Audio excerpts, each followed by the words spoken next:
For more videos right choice India ఛానల్ను ఇప్పుడే subscribe చేయండి మరియు గంట సింబల్ను ప్రెస్ చేయండి. చాలామంది ఈ ఎగ్జామ్ వెరీ డిఫికల్ట్, ఎందుకు అవ్వట్లేదు, నేను చదువుతున్నాను, పేరెంట్స్ కూడా అనుకుంటూ ఉంటారు చదువుతున్నాడు కదా మా అబ్బాయి ఎందుకు అవ్వట్లేదు అంటే, this exam is very extremely competitive అండి. అంటే 10 lakh అప్లికేషన్స్ వస్తాయి, around 5 lakh people write the exam, select అవుతున్న వాళ్ళు 700 అలా ఉన్నారండి. So competition is very intense, syllabus is very vast, దానికోసం అంత ఎఫర్ట్ పెట్టాలి.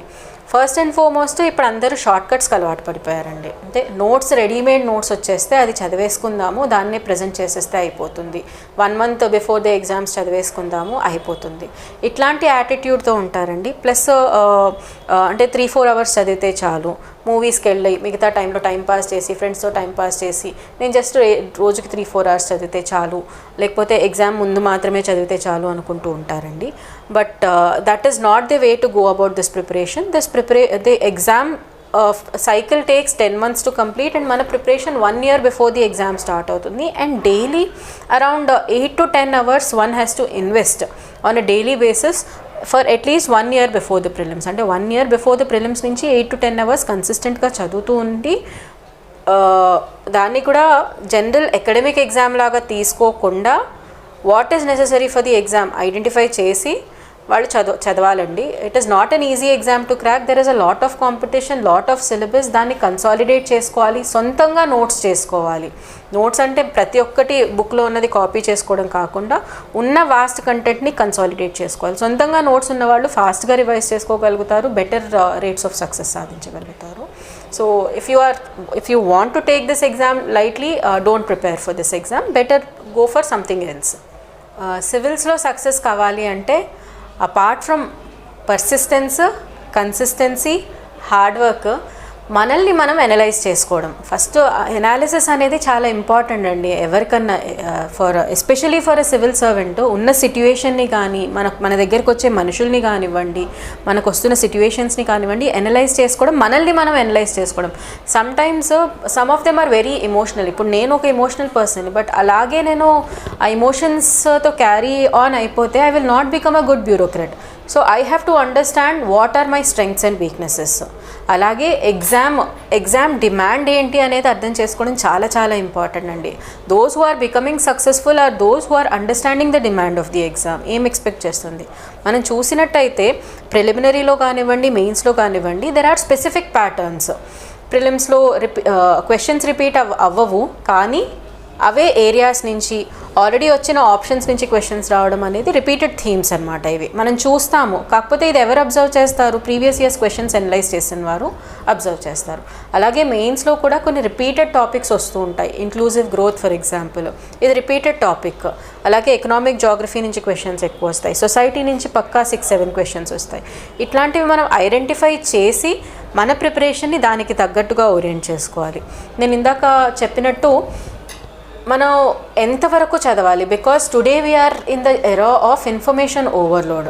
సో ఇన్ఫర్మేషన్ మనకి చాలా డైరెక్షన్స్ నుంచి వస్తుంది, చాలా సోర్సెస్ నుంచి వస్తుంది. ఇంటర్నెట్ ఎరాలో ఉన్నాం కాబట్టి ఇన్ఫర్మేషన్ వస్తుంది. దీన్ని కన్సాలిడేట్ చేసుకోవడం అనేది చాలా ఇంపార్టెంట్ అండి. సో ఈ కన్సాలిడేట్ చేసుకోవాలి అని ఒకరికి తెలియాలి. ఇదంతా ఎవరికి పాసిబుల్ అవుతుంది? ఎనలైజ్ చేసి తనని తను చేంజ్ చేసుకునేవాడికి, ఎవరైతే ఇంప్రూవ్మెంట్ కోసం ప్రయత్నిస్తారో వాళ్ళకే పాసిబిలిటీ ఉంటుందండి. ఇంకొకటి, fast writing is necessary for mains examination.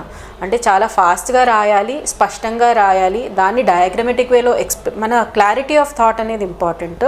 ఆ క్లారిటీ ఆఫ్ థాట్ వల్ల మనం దాన్ని పేపర్ మీద ప్రజెంట్ చేయగలుగుతాం అన్నమాట. సో ఏది చదివినా స్లోగా చదివి దాన్ని బాగా అర్థం చేసుకొని ఒక క్లియర్ మైండ్లో ఒక మ్యాప్ వేసుకోగలిగే వాళ్ళకి ప్రెజెంటేషన్ అనేది ఈజీ అవుతుంది, మెయిన్స్ పార్ట్. దెన్ ప్రిలిమినరీ కోసము previous years questions analysis, static బాగా చేసిన వాళ్ళు, క్వశ్చన్స్ అనాలిసిస్ బాగా చేయగలిగిన వాళ్ళు బాగా చేయగలుగుతూ ఉంటారండి. So it is a mix of all these qualities which will make one succeed in this exam అండి.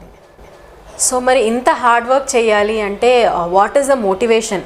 ఎందుకంటే it is not possible. If it was possible everybody would have been a topper. మన అందరికీ possible అవ్వట్లేదు, కొంతమందే ఇంత hard work చేయగలుగుతున్నారు. ఎందుకు చేయగలుగుతున్నారు అంటే it is the driving force, వీళ్ళు ఎవరైతే హార్డ్ వర్క్ చేస్తున్నారో వాళ్ళ డ్రైవింగ్ ఫోర్స్ని రిపీటెడ్గా గుర్తు చేసుకుంటూ ఉంటారనమాట. అంటే నేను ఇది అవ్వాలి అనుకుంటున్నాను అంటే ఎందుకు అవ్వాలనుకుంటున్నాను.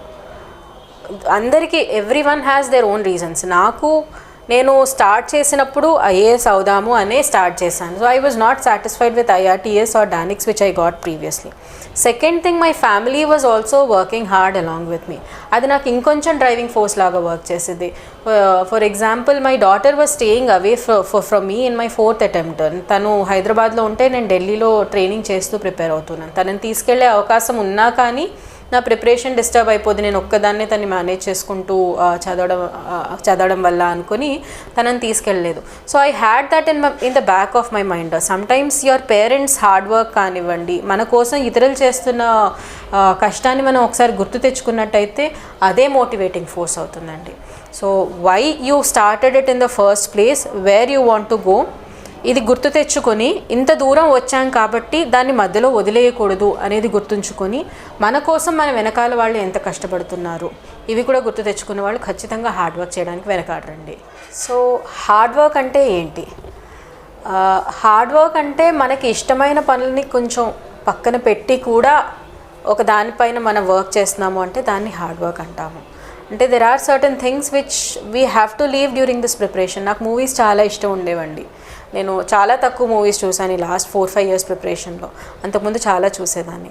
అలాగే ఫ్రెండ్స్తో నాకు టైం స్పెండ్ చేయడం చాలా ఇష్టము, చిన్నపిల్లలతో టైం స్పెండ్ చేయడం చాలా ఇష్టము. వీటన్నిటినీ ప్రిపరేషన్ కోసం అని చెప్పి కొంచెం పక్కన పెట్టేదాన్ని. ఇది కాకుండా మనం అనుకున్న గోల్స్ ఏదైతే, అంటే ఫర్ ఎగ్జాంపుల్ ఈరోజు నేను 10 hours 8 hours టార్గెట్ పెట్టుకున్నాను అంటే there may be many factors which may be impeding me. అంటే ఈ 10 hours రీచ్ అవ్వడానికి రెస్పాన్సిబిలిటీస్ రావచ్చు, ఏదన్నా రావచ్చు. కొంచెం టైం ఎక్స్ట్రా, అంటే వేరే ఫ్యామిలీ రెస్పాన్సిబిలిటీస్ వల్ల నేను ఇంత టైం పెట్టలేకపోవచ్చు. అట్లాంటప్పుడు కూడా ఆ రెస్పాన్సిబిలిటీస్ వేరే వాళ్ళకి అప్పచెప్పడము, లేదంటే ఆల్రెడీ ఆ పని చేసినా కానీ కొంచెం స్లీప్ మీద కాంప్రమైజ్ అవ్వడము, లేకపోతే కొంచెం నా హాబీ ఏదైతే చేస్తున్నానో దాన్ని కాంప్రమైజ్ చేసి 10 hours ఆఫ్ స్టడీ నేను అనుకున్నాను కాబట్టి అది ఖచ్చితంగా చేయడం అండి. అంటే మన బాడీని బియాండ్ ఇట్స్ కెపాసిటీ కొంచెం స్ట్రెచ్ చేయడం ఇస్ హార్డ్ వర్క్ అండి. 10 hours ఆఫ్ స్టడీ నేను అనుకున్నాను కాబట్టి అది ఖచ్చితంగా చేయడం అండి. అంటే మన బాడీని బియాండ్ ఇట్స్ కెపాసిటీ కొంచెం స్ట్రెచ్ చేయడం ఇస్ హార్డ్ వర్క్ అండి. For more videos right choice India ఛానల్ను ఇప్పుడే సబ్స్క్రైబ్ చేయండి మరియు గంట సింబల్ను ప్రెస్ చేయండి.